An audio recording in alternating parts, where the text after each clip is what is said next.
I want to tell you about a shocking story that happened in Maidstone, or near Maidstone, Kent, on a place called Bluebell Hill. A lady called Sue told me that her grandfather picked up a woman. So he was driving along in his transit van, and it was the type that has sliding doors at the front, the old type. So he was driving along. His granddaughter Sue was sitting, quite a young daughter, was sitting in the seat, which is a double seat, at his side. Before long, he noticed a figure walking down the middle of the road. He thought this seemed odd. It was dark, and his lights had shone over this figure. He swerved round it, but he thought, I don't like the look of that. There's a woman in the road. She looks disorientated. She doesn't look right. So he thought for a moment, and then he thought, I'm going to have to go back and see if she's all right. So he put his vehicle into reverse until he was level with the figure.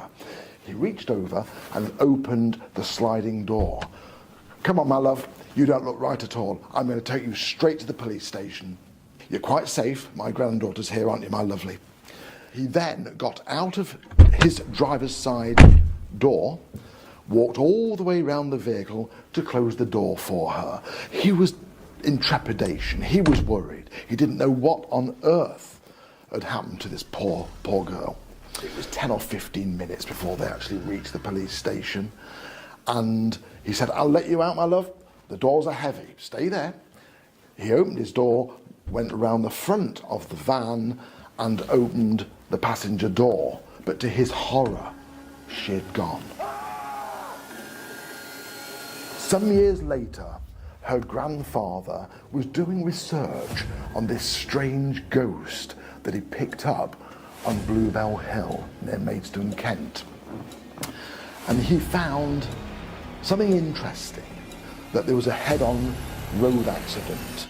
Suzanne Brown, with her friends Judith and Patricia, were returning from a night out which served as a hen party, because Suzanne Brown was getting married the following day. And of course they were all going to go to the wedding. It was going to be a joyous occasion. But they were all killed, one of them instantly and the other two a day or two later in a local hospital.